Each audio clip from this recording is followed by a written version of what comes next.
शुशन राजवाड्यात मर्दखय बिन याईर बिन शिमई बिन किश ह्या नावाचा एक बन्यामिनी यहुदी होता. बाबेलचा राजा नबुकदनेसर ह्याने यहुदाचा राजा यखन्या याच्याबरोबर जे लोक यरूशलेमाहून पकडून नेले होते त्यांच्यापैकी हा एक होता. त्याने आपल्या चुलत्याची कन्या हदस्सा उर्फ एस्तेर हिचे पालन पोषण केले होते. तिला आईबाप नव्हते. ती मुलगी सुंदर व रूपवती होती. तिच्या आईबाप मेल्यावर मर्दखयाने तिला स्वतःच्या मुलीप्रमाणे सांभाळले होते. आमेन. या ठिकाणी एका मुलीच्या जीवनाविषयी बायबल आपल्याला काही गोष्टी सांगत आहे, जिचं यहुदी लोकांच्या हिब्रू भाषेमध्ये इब्री भाषेत तिचं नाव हदस्सा होतं. आणि हे जे हदस्सा नाव आहे तर ते मर्टल ट्री म्हणून एक झाड आहे जे आपल्या इकडे पण असतं. तर त्या झाडावरून तिचं नाव यहुद्यांच्या रीतीप्रमाणे ठेवलेलं होतं हदस्सा. परंतु त्या ठिकाणी पर्शियन राजवट होती आणि त्यामुळे त्या काळात तिचं नाव एस्तेर असं ठेवण्यात आलं होतं. आणि एस्तेर या शब्दाचा अर्थ आहे तारा, आकाशातला तारा. परमेश्वराने एस्तेरच्या जीवनासाठी काही विशेष आणि अद्भुत गोष्टी केलेल्या आहेत. एस्तेर एक सर्वसाधारण परिवारातली आहे, पण तुम्ही बायबल वाचणारे लोक आहेत आणि तुम्हाला माहिती आहे की जिची स्टोरी एक अनाथ म्हणून सुरू होते तिची स्टोरी राणी म्हणून संपते. हालेलुया. अनाथांचा कैवार घेणारा तुमचा आणि माझा देव आहे. आणि ज्यावेळेस तुम्ही एकाकी असता, एकटे पडता, त्यावेळेस तुमचा परमेश्वर तुम्हाला सहाय्य करणारा देव आहे. ज्यावेळेस आपण एस्तेरच्या जीवनाविषयी पाहतो, सगळ्यात पहिली प्रायमरी गोष्ट, बेसिक गोष्ट आपल्याला कळाली पाहिजे की एस्तेर ही बन्यामिनी कुळातली होती. बन्यामीनचं वंशज आहे यहुदा घराण्यातला. आणि त्या यहुदा घराण्यामध्ये, इस्रायल घराण्यामध्ये 12 वंश होते. आणि 12 वंशात सगळ्यात धाकटा कोण होता? बन्यामीन होता. आणि त्या धाकट्या वंशजामधला, बन्यामीन वंशजामधला मर्दखय आहे. आणि त्याची पुतणी ही काय दुसऱ्या वंशातली नसणार, ती पण त्याच वंशातली आहे, ती पण बन्यामिनी आहे.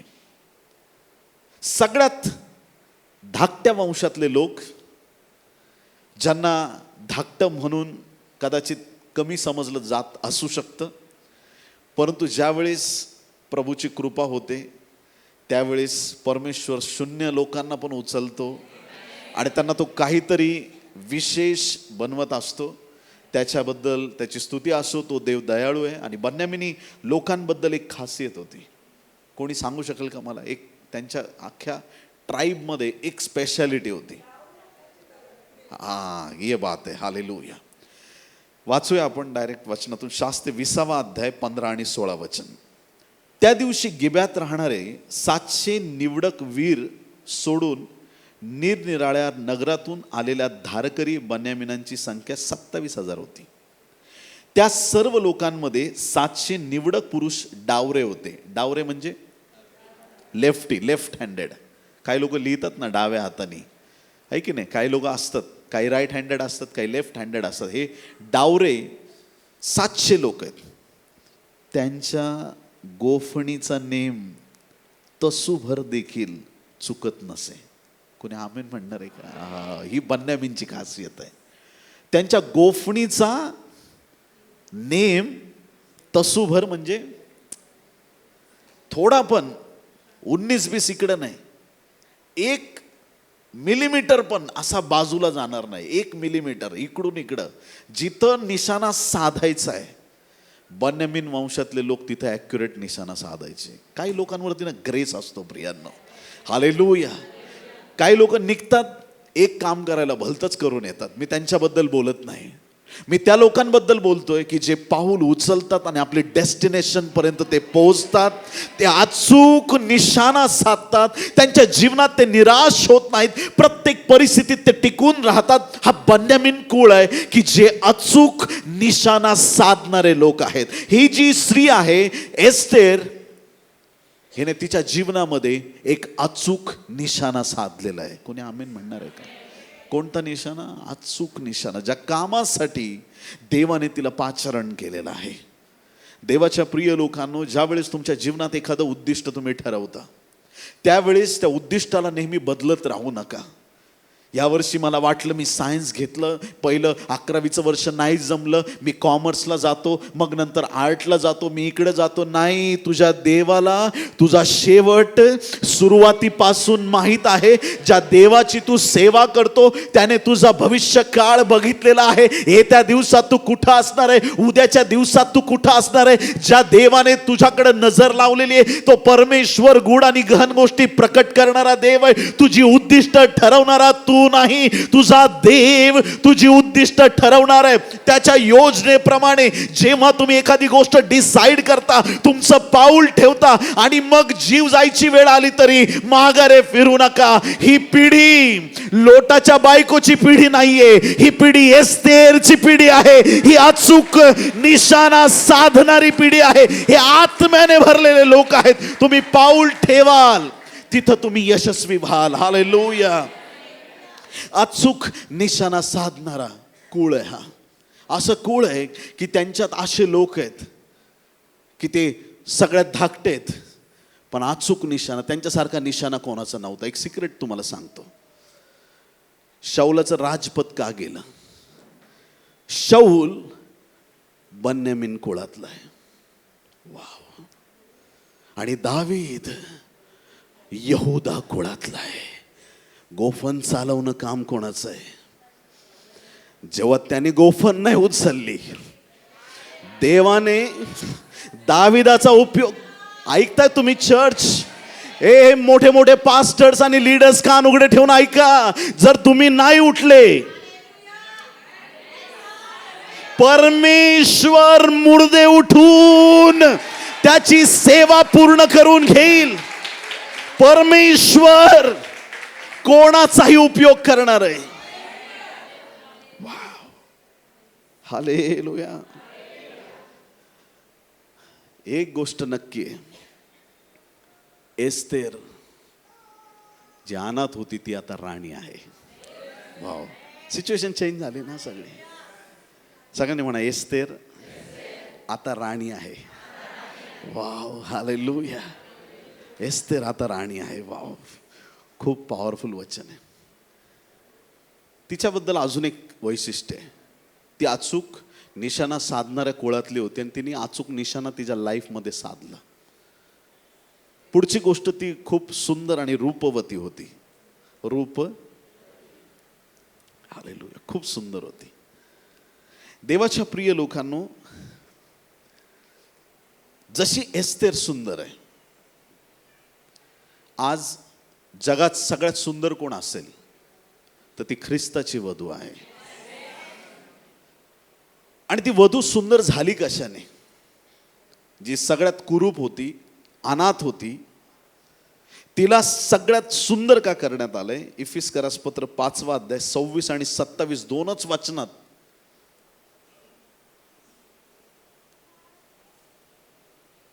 कोणत्या ब्युटी पार्लर मध्ये जाऊन आली ख्रिस्ताची वधू?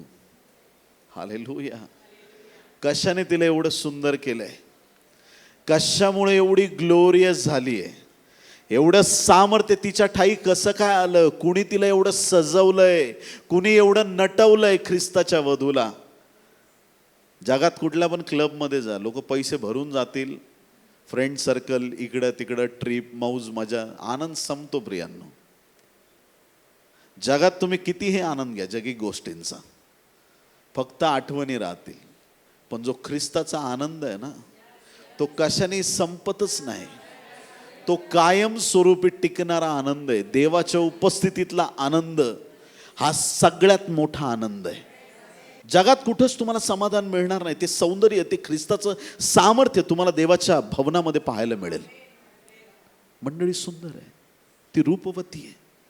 आणि इफिस 5:26-27 मध्ये सांगितलंय की आधी ती एकदम घाणेरडी झालेली असेल, मग तिला आंघोळ घालण्यात आली. कशाने? वाव.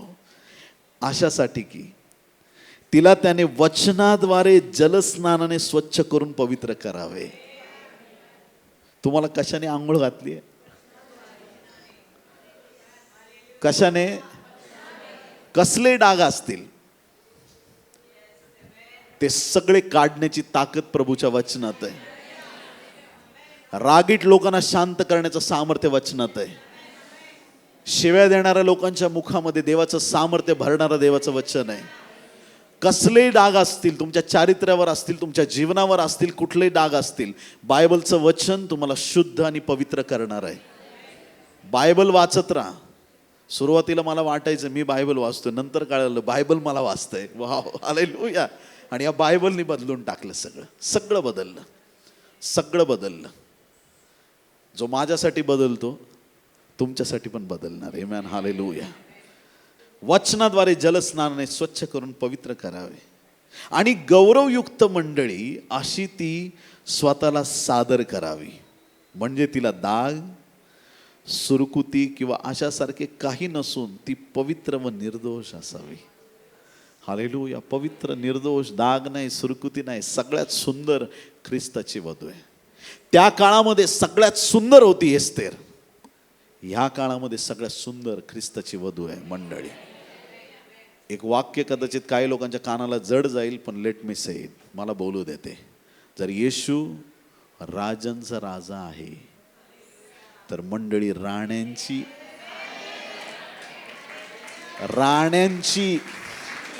राणी आणि सगळ्यात सुंदर, सगळ्यात पवित्र, कोकऱ्याच्या रक्ताने धुतली गेलेली, ख्रिस्ताच्या रक्ताच्या सामर्थ्याने शुद्ध करण्यात आलेली, जिला वचनाच्या जलस्नानाने शुद्ध केलेलं आहे, ती ख्रिस्ताची मंडळी आहे. जी शांती तुम्हाला जग नाही देऊ शकत ती प्रभूच्या उपस्थितीमध्ये आहे.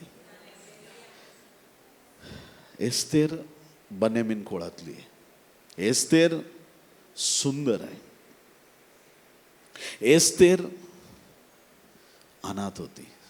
अनाथ म्हणजे आई वडील वारले होते तिचे. काय वारले, कसे वारले नाही माहीत, पण वारले तिचे आई वडील. आणि तो टायमिंग कोणता आहे? मर्दखायला यहुदा प्रांतातून गुलाम करून आणलेला आहे बाबेल परगण्यात.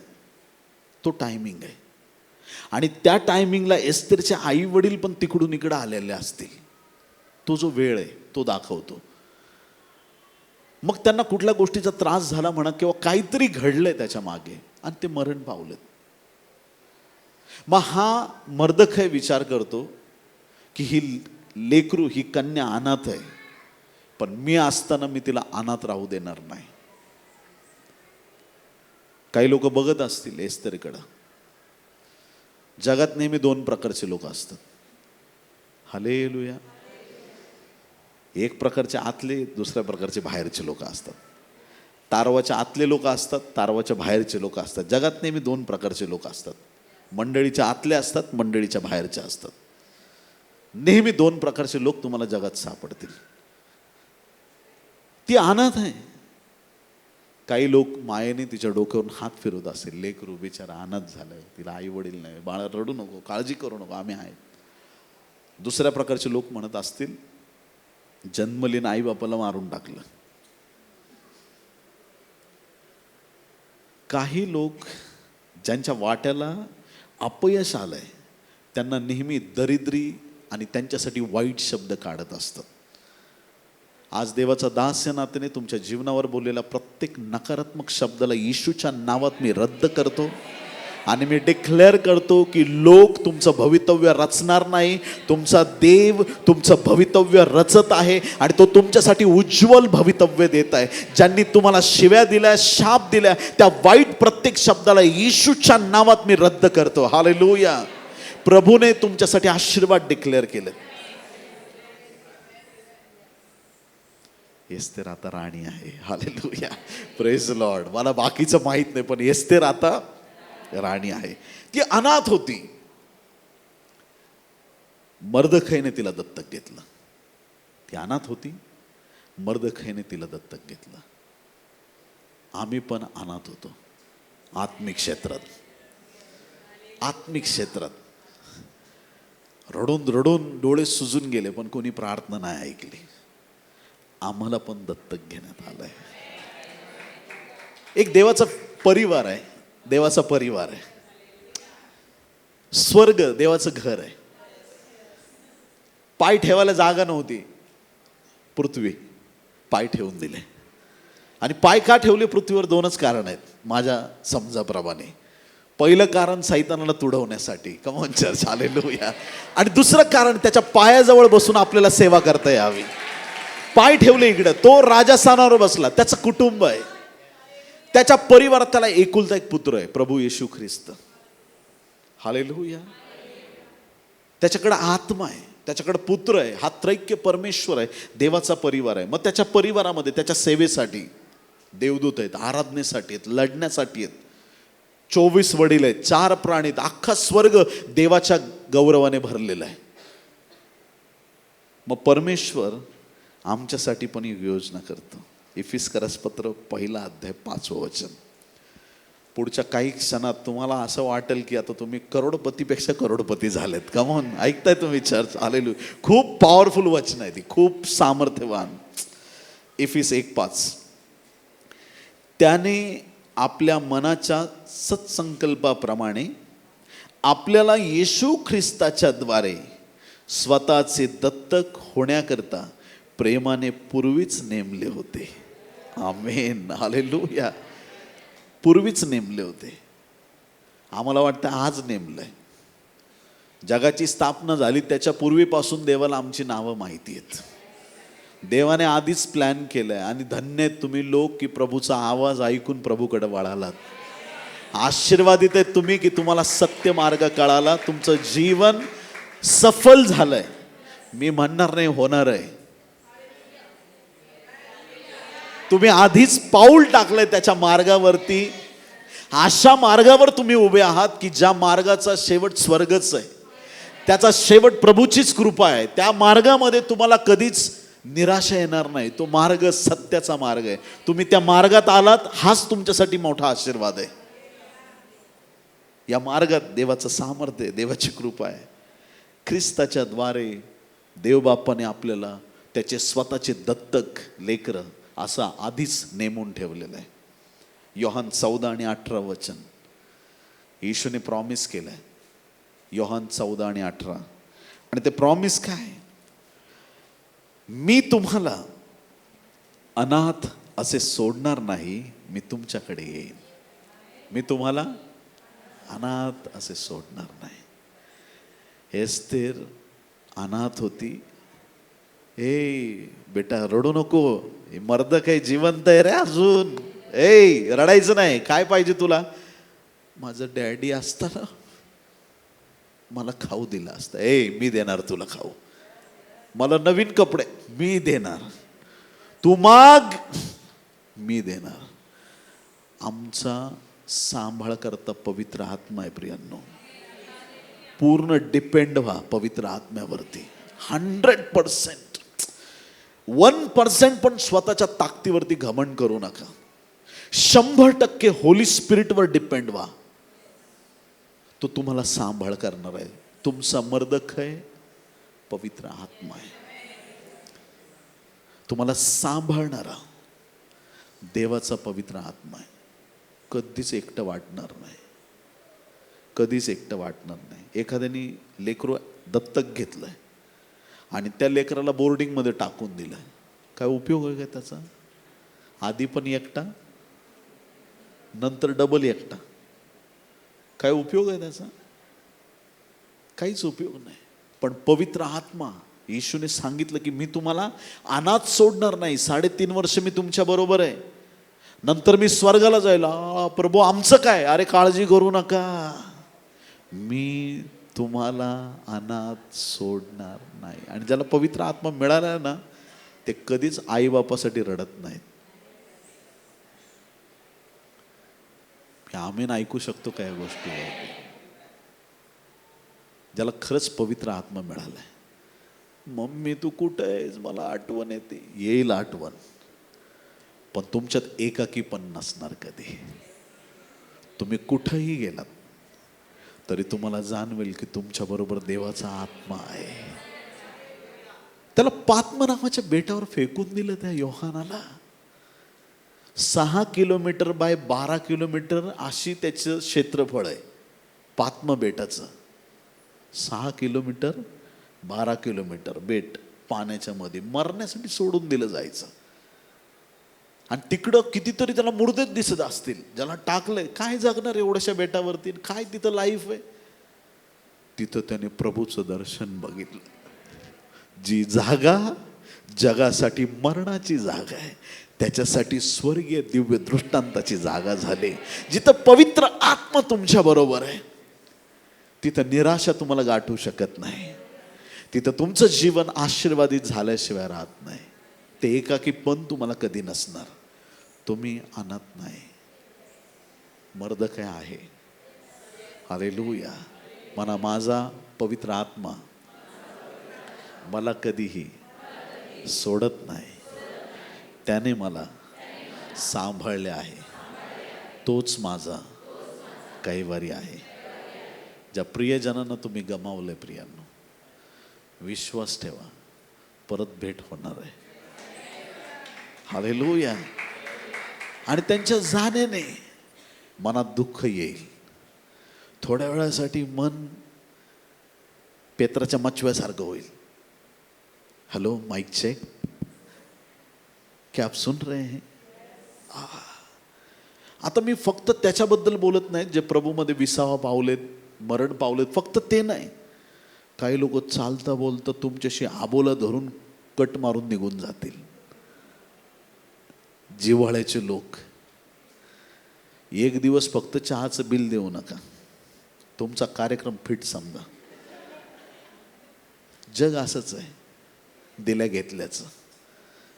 माझ्या अडचणीत तुम्हाला मदत नाही केली, हे नाही ते नाही. कदाचित जीवाभावाचे लोक तुम्हाला सोडतील, पण कुठल्याच परिस्थितीत येण्याने जाण्याने कोणाच्या दुःखी होऊ नका. तुमचा सांत्वन करणारा पवित्र आत्मा आहे, तो तुम्हाला कधीच अनाथ आणि एकटं सोडणार नाही. डिपेंड व्हा, पूर्ण 100% देवाच्या आत्म्यावरती अवलंबून राहा. देवाच्या आत्म्यावरती. प्रभू तुझा आत्मा आहे, कधीच तुम्हाला एकाकी वाटणार नाही. नेहमी तुम्ही देवाच्या सामर्थ्यात चालत राहाल. ऑलवेज. मर्दखाईने दत्तक घेतलं आणि प्रभू तेच वचन आम्हाला सांगतोय, मी तुम्हाला अनाथ सोडणार नाही, मी तुमच्याकडे दुसरा कैवारी पाठवीन आणि तो तुमचा सांभाळ करणार. तो पवित्र आत्मा आपल्याला प्राप्त झालाय. एस्तेर एक अनाथ मुलगी होती, देवाने तिला राणी केलं. हालेलुया. नेहमी जीवनात लक्षात ठेवा, जसं आपण म्हणतो ना एस्तेर राणी आहे, तसं आमच्या पण जीवनातला दर्जा देवाने उंचवलेला आहे. हालेलुया. एस्तेरला जिथून उचललं आणि मोठ्या स्थानावरती बसवलं, तो देव आमचा आहे प्रियांनो, सामर्थ्याचा. आणि विदाऊट पर्पज देव काहीच करत नाही. देवाचं फार मोठं प्लॅनिंग होतं एस्तेरला राणी करण्यामागे. देव कोणतीच गोष्ट तुम्हाला बरं वाटावं म्हणून देणार नाही.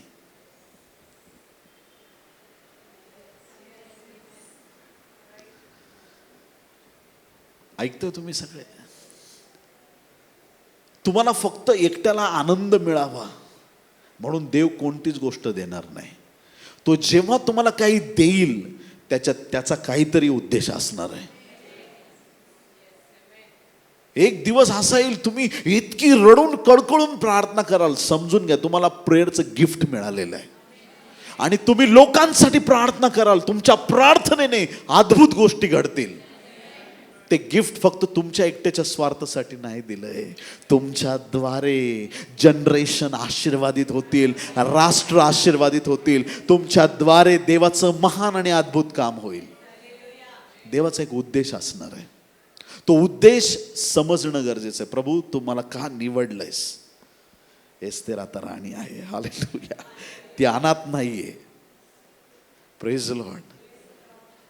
ती बन्यामिनी वंशातली होती, वेगळ्या वंशात आली. आता आम्ही कुठं कुठं होतो, आता आम्ही ख्रिस्ताचे निवडलेले लोक आहोत.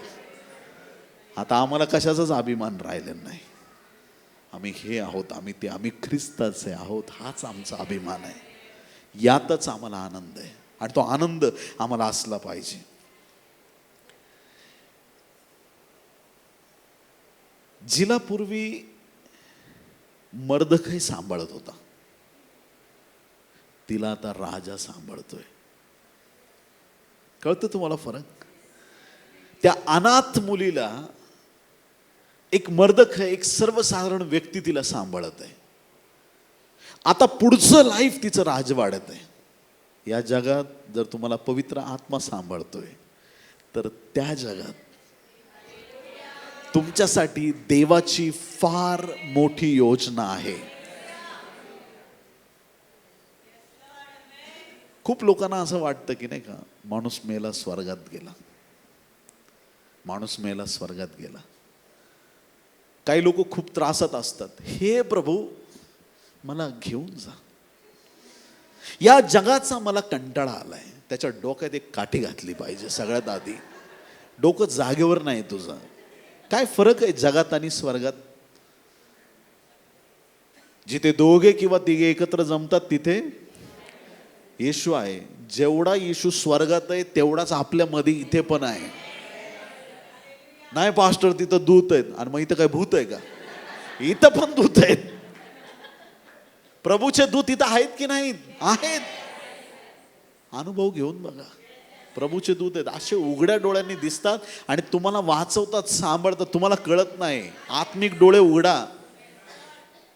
एकदा कॉलेज टायमिंग मध्ये मी रिक्षामध्ये पुढे बसलो होतो, ड्रायव्हरच्या बाजूला, नगरमध्ये आपल्या. असा कट मारला त्यांनी, माझे दोन्ही हात सुटले आणि मी डायरेक्ट रिक्षाच्या बाहेर. असं ढकललं मला देवदूताने आतमध्ये. वळून बघतो, एकदम धिप्पाड. प्रभूने सांगितलं तुझं गार्डन एंजल आहे. हालेलुया. तुला सांभाळणारा देवदूत आहे.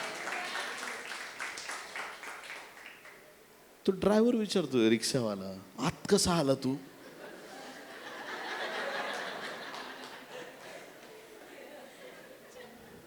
बोलो तू चुका कर, मला विचार. आमचा सांभाळ करतो देव. सैतानाला तुमच्या जीवनावर अधिकार दिलेला नाही. हालेलुया. सैतानाला तुमच्या जीवनावर अधिकार नाही. तुम्ही देवाचे निवडलेली खास प्रजा आहात. प्रभूने अभिवचन दिलंय, जिला पूर्वी मर्दखै सांभाळायचा, आता तिचं पालन पोषण राजवाड्यात आहे. तिची प्रत्येक गरज राजवाड्यात पूर्ण केली जाते, कारण ती आता राणी आहे. तुम्ही ख्रिस्ताची वधू आहात, राजांचा राजा, त्याची तुम्ही राणी आहात. हा जो राजा आहे, एस्तेर 1:1 वाचा पटकन. अश्वरोष हे राजाचं नाव आहे, एस्तेरच्या नवऱ्याचं. अश्वरोष राजाच्या कारकिर्दीत पुढील वृत्त घडले. त्याचे साम्राज्य हिंदुस्थानापासून, अरे आमच्या इंडियाचं नाव बायबलमध्ये, वाव, प्रेज द लॉर्ड. हिंदुस्थानापासून कुशापर्यंत, अरे भारतापासून ज्याचा आफ्रिकेपर्यंत राज्य होतं, तो राजा, एवढा मोठा राजा, त्याची ती राणी झाली. कोणत्या चिरकुट एखाद्या गावातल्या राजाची नाही, फार मोठ्या राजाची. काय लिहिलंय? ज्याचा अंमल 127 प्रांतांवर होता, तोच हा अश्वेरोष. 127 ठिकाणावरती त्याचं राज्य होतं. एस्तेरला राणी काय एखाद्या छोट्याशा ठिकाणची नाही केलं. इथून तिथपर्यंत सगळा प्रदेश ज्याच्या हातात होता, त्याची राणी. आपल्याला कळतंय? आणि आम्ही इथं रडतोय, देवा भारतात माझं काहीतरी असू दे. भारताचं तर सोडाच, मला धारावीत छोटस, अरे माझ्या देवाने 127 देशांवरच्या राजाच्या राणीला तयार केलं. तो देव तुम्हाला हा देश देणार नाही काय? तो तुम्हाला राष्ट्र वतना दाखल देणारा देव आहे. तो तुम्हाला आशीर्वादित करणारा देव आहे. ऑर्डिनरी गोष्टी मागणं बंद करा. देव तुमच्यासाठी मोठ्या आणि महान गोष्टी करत आहे.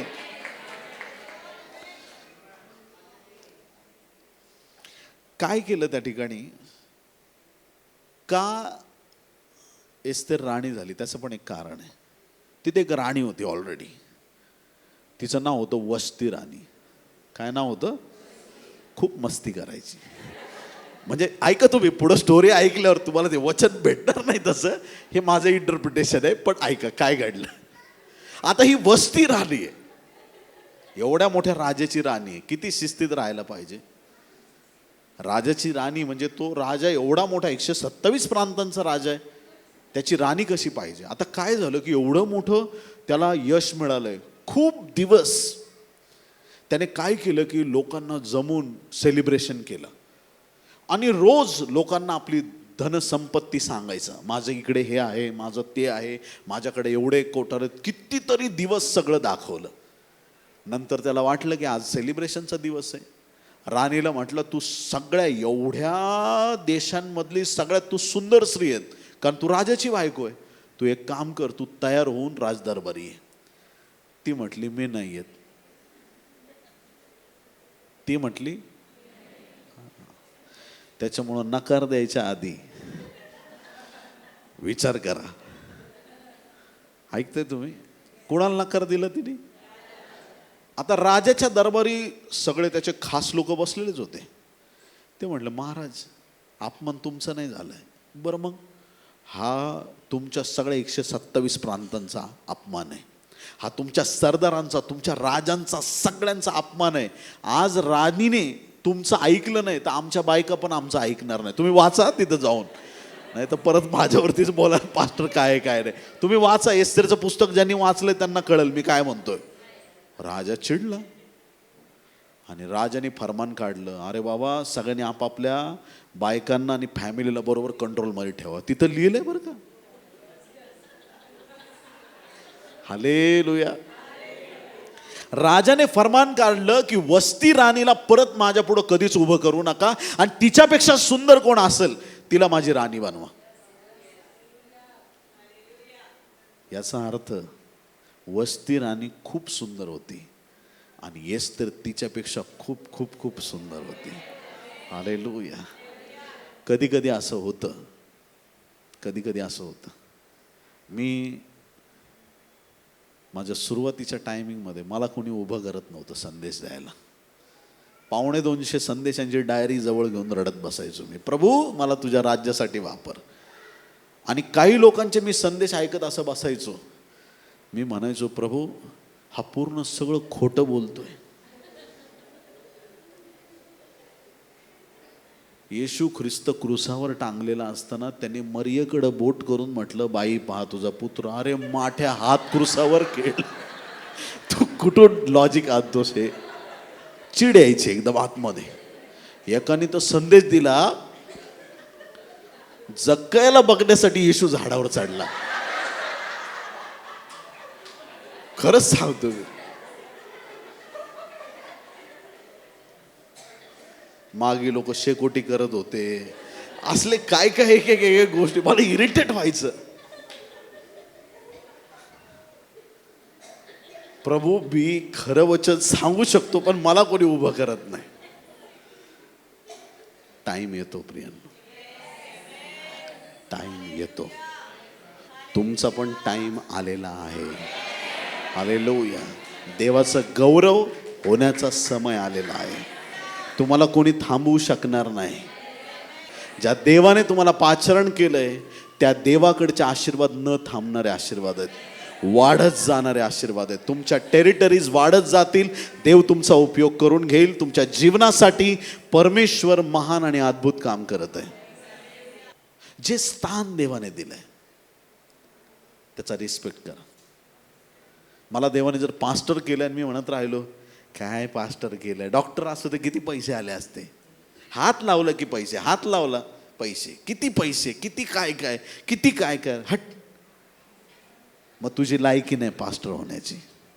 तुला तुझ्या स्थानाचा आनंद वाटला पाहिजे.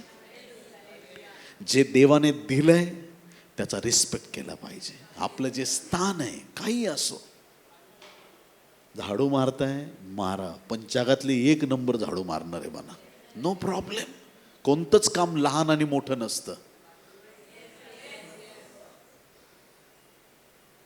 तुम्हाला ऐकून शॉक बसेल, रिक्षा चालवणारे काही लोक करोडपती आहेत. ऐकताय तुम्ही? मुंबईतला काही भाग आहे तिकडं आपले काय आदिवासी आगरी समाजातले बांधव आहेत ज्यांच्या जमिनी गव्हर्नमेंटच्या स्वाधीन गेल्यात, गव्हर्नमेंटकडून त्यांना करोडो रुपये मिळालेत, पण त्यांचा व्यवसाय रिक्षा चालवायचा, आज पण रिक्षा चालवतात. ऐकताय तुम्ही? आता तुम्ही त्यांच्याकडून रिक्षावाल्या नीट, अरे तो करोडपती आहे.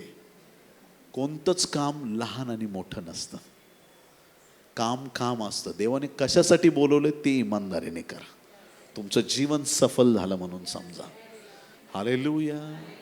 मी हे काम करतो म्हणून लहान आहे, तू ते काम करतो म्हणून मोठं आहे. देवाच्या नजरेत तसं काही नाही. कळल त्यांना कळल, बाकीच्यांना इकडं तिकडं वळल, मी काय नाही करू शकत. हालेलुया. पण हे सत्य आहे, समजून घ्या. अहश्वेरोष राजाकडे जाण्याची पाळी आली. त्यांच्या शुद्धीकरणाची रीत म्हटली म्हणजे त्यांना गंधरसाचे तेल 6 महिने त्यांच्या अंगाला लावायचं. गंधरसाचं तेल किती महिने? 6 महिने. व सुगंधी द्रव्य 6 महिने लावत असत. 1 वर्ष मेकअप. फॅक्ट आहे. इकडं आमची नवरी 2-3 तासात एकदम डायरेक्ट चेंज होऊन येते. लेकरं विचारतात मम्मी कुठे आहे, 2-3 तासात. आणि हिने किती वेळ प्रिपरेशन आहे? 2-3 तास आहे का? 1 वर्ष तयारीला घेतलंय. तयारीला वेळ द्या प्रियांनो. जे तयारीला वेळ देतात त्यांच्या जीवनात मोठ्या गोष्टी घडतात. नेहमी तयारीसाठी वेळ द्या. तुम्ही प्रीच करताय, वेळ द्या. तुम्ही आराधक आहेत, वेळ द्या. तुमच्या गिफ्टला वेळ द्या. तुम्ही एखाद्या गोष्टीसाठी ॲडमिशन घेतलंय, तो कोर्स तुम्हाला करायचा, वेळ द्या. अभ्यास करावा लागेल. यशस्वी कसं होणार? एखाद्या गोष्टीत तुम्हाला पुढे जायचंय, त्या गोष्टीला वेळ द्या. नाही तर गिटार आनंदाने घेऊन कपाटावर ठेवणारे लई लोक माहिती आहेत मला. आता प्रॉफिटिक मध्ये लगेच नावं डिक्लेअर करू शकतो मी. गंमत समजू नका. मध्ये झोकी आली, मला असं वाटतं की मी आता कीबोर्ड शिकावं, लगेच आणून ठेवलं की लगेच घरात ड्रमसेट आणला, ठेवलं घरात. माना खाली घालू नका. तुम्हाला प्रोत्साहन देते मी. हालेलुया. प्रभू तुम्हाला आशीर्वादित करो. त्या वाद्याबरोबर वेळच नाही घालवला, ते येणार आहे का? ज्या गोष्टीत तुम्हाला तरबेज व्हायचंय त्या गोष्टीला तुम्हाला वेळ द्यावा लागेल. बायबलमध्ये पारंगत व्हायचंय, बायबलला वेळ द्या. प्रभूच्या आराधनेत पारंगत व्हायचंय, आराधनेमध्ये वेळ घालवा. प्रॉफिटिक गिफ्टमध्ये तुम्हाला डेप्थमध्ये जायचंय, वेळ द्या. आणि जे म्हणतात मला वेळ नाही, देव पण म्हणतो तुझ्यापेक्षा मी जास्त बिझी आहे. Hello, mike check. क्या आप समझ रहे हैं बात को? प्रभु आपके लिए बड़े आशीष दे रहा है. हालेलुया. लेकिन वो आशीष प्राप्त करने के लिए हम लोगों को कुछ हमारा समय भी देना पड़ेगा. हालेलुया. आपला वेळ द्यावा लागेल. तिने तयारी केली. किती दिवस? 1 वर्ष तयारी केली. एकटीने तयारी केली का? कितीतरी कुमारी होत्या, सगळ्यांनी अशीच तयारी केली. काही तर गंधरसात भिजूच घातले असतील 6 महिने. मला बाई खूप सुंदर व्हायचं, सगळ्यांनी केले असतील मेहनती. काय केलं नसेल, काय केलं नसेल, विचार तर करा. ज्या गोष्टीला 1 वर्ष कुमारी देत आहेत, 1 वर्षानंतर एक क्षण असेल, राजा म्हणाल हे एवढ्या मुली आहेत, ही पसंत आहे मला, चला हिच्याबरोबर लग्न आहे. त्या एका क्षणासाठी तिचं पूर्ण पुढचं आयुष्य आशीर्वादित होणार आहे. एवढ्या मोठ्या राजाची राणी होणार आहे. सगळ्या प्रिपरेशन करत असतील. यश कुणाला आलं? एस्थेरला. देवाच्या योजना आम्हाला कळायला पाहिजेत. तिने तयारी केली चांगल्या रीतीनं आणि परमेश्वराने तिला यश दिलं. ही तिची पहिली तयारी होती. मग ती राणी झाली. नंतर पण तिने स्वतःला प्रिपेअर केलं राजा पुढे जाण्यासाठी. बघा दोन्हीमध्ये काय फरक आहे. वाचूया आणखीन एक वचन. एस्तेर 4 अध्याय 16 वचन. एस्तेर चॅप्टर 4 वर्स 16. आता अशी सिच्युएशन आली की विरोधक यहुद्यांचा नाश करणार आहे. हामानाने कट कारस्थान केलं आणि जे या एस्तेरचे जेवढे फॅमिली मेंबर्स आणि तिच्या कुळातले जेवढे लोक आहेत, यहुदी लोक, त्या सगळ्यांना आता मारलं जाणार आहे अशी सिच्युएशन आहे. पण देवाला धन्यवाद की राजाच्या जवळ देवाने ऑलरेडी एस्तेरला उभं केलेलं आहे. नेहमी लक्षात ठेवा, ऐकताय तुम्ही? तुमचा आत्ता प्रॉब्लेम आला, समजा आज किती तारीख आहे? 19. सगळ्यांच्या घड्याळात 19 आहे कॅलेंडरमध्ये. ओके, आज 19 तारीख आहे. 19 तारखेला रात्री 10 वाजता काय प्रॉब्लेम येणार आहे ते 10 वाजल्यावर तुम्हाला कळेल. पण तुमच्या देवाने आधीच बघून ठेवलाय. तुम्हाला विश्वास आहे का? 10 वाजता विकासला असा असा प्रॉब्लेम येणार आहे. आणि तेव्हा तुम्हाला काय वाटतं, देव असंच बसेल का शांत, जाऊ दे बघू 10 वाजल्यावर? नाही, तो 10 वाजता तो प्रॉब्लेम येण्याच्या आधी सोल्युशन तयार करून ठेवतो. आणि मग विकास डोक्याला हात लावून बसतो 10ला. ए प्रभू 10 वाजले, आता असा प्रॉब्लेम, मी काय करू? काय नाही. अरे बाबा काय करू नको, हाक मार देवाला, सोल्युशन ऑलरेडी रेडी आहे. तुझ्या प्रॉब्लेमचं उत्तर आधीच देवाने तुझ्या आजूबाजूला आणून ठेवलंय. आता किनाऱ्यावरती जाळे धुवायचं बंद करा आणि समुद्रात चला मध्ये जाळं टाकायला. ओके, इथंच सोल्युशन आहे, इथंच उत्तर आहे. आमेन म्हणाल का? काय देवाची दया बघा. एस्तेर 4 अध्याय 16 वचन. जेव्हा तो प्रॉब्लेम तयार झालेला आहे आणि त्या सिच्युएशन मध्ये आता करायचं काय हा प्रश्न आहे. बघा एस्तेर काय करते. जा शुशन येथले सर्व यहुदी जमाव. शुशन ऍक्च्युली इराणमध्ये आहे. हॅलो माईक चेक, सुन रहा आप? इराणमध्ये हे जे राजवाडा आहे, शुशन राजवाडा, शुशन नाव घेतलं जात आहे, तिथून ते सगळं राज्य ऑपरेट केलं जायचं. तिथं ही एस्तेर होती आणि तिथं आज पण तिची कबर आहे. प्रत्येक बायबलच्या गोष्टींच्या फॅक्ट तुम्ही चेक करा, प्रत्येक स्टोरी खरी आहे. इथं एक पण गोष्ट अशी नाही की होतं असेल, चेक करा मिळतंय नाही मिळत. प्रत्येक गोष्टीचे पुरावे तुम्हाला जगात दिसतील, कारण हे सत्य घडलेल्या गोष्टी आहेत. आमेन. बघा आता वचन ऐका. जा शुशन येथले सर्व यहुदी जमवा, माझ्याकरता उपास करा. एस्तेर म्हणते माझ्याकरता उपास करा. 3 दिवस व 3 रात्री अन्नोदक सेवू नका. अन्न आणि उदक, उदक म्हणजे पाणी.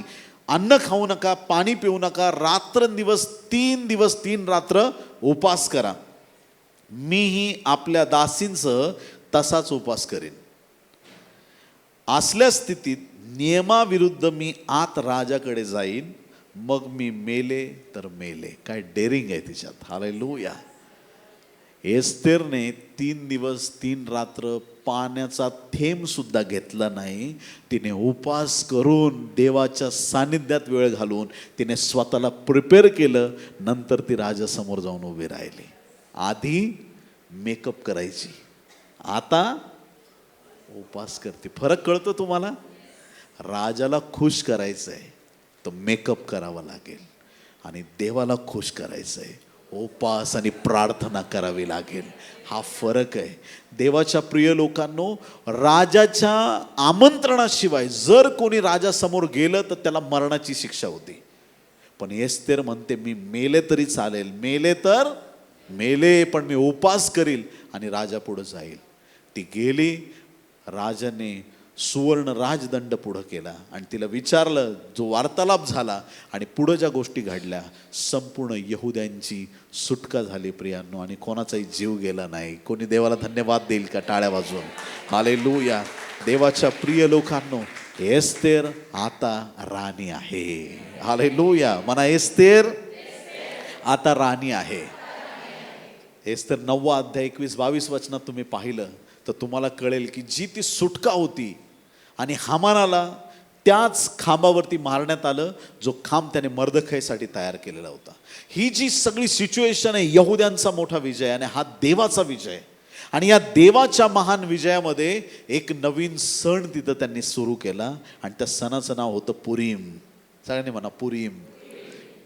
पूर हा शब्द आहे, जसा आपल्याकडे पाण्याचा पूर येतो, तर हा शब्द म्हणजे चिठ्ठ्या टाकण्याला पूर म्हटलं जायचं. आणि हे काय, हामानाने त्याचं एक प्लॅनिंग केलं होतं चिठ्ठ्या टाकून की यांना कसं अडकवायचं. त्याच चिठ्ठ्या टाकण्याच्या शब्दावरून पुरीम सणाची सुरुवात झाली. सुटकेमुळं त्यांनी सण साजरा केला आणि तो सण साधारण नव्हता प्रियांनो. एस्तेर 9 अध्याय 21 आणि 22 वचन आपण शेवटी वाचूया. एस्तेर 9, 21 आणि 22. आणि अदार महिन्याच्या 14वा व 15वा हे दिवस वर्षोवर्षी पाळत जावे असे फरमावले.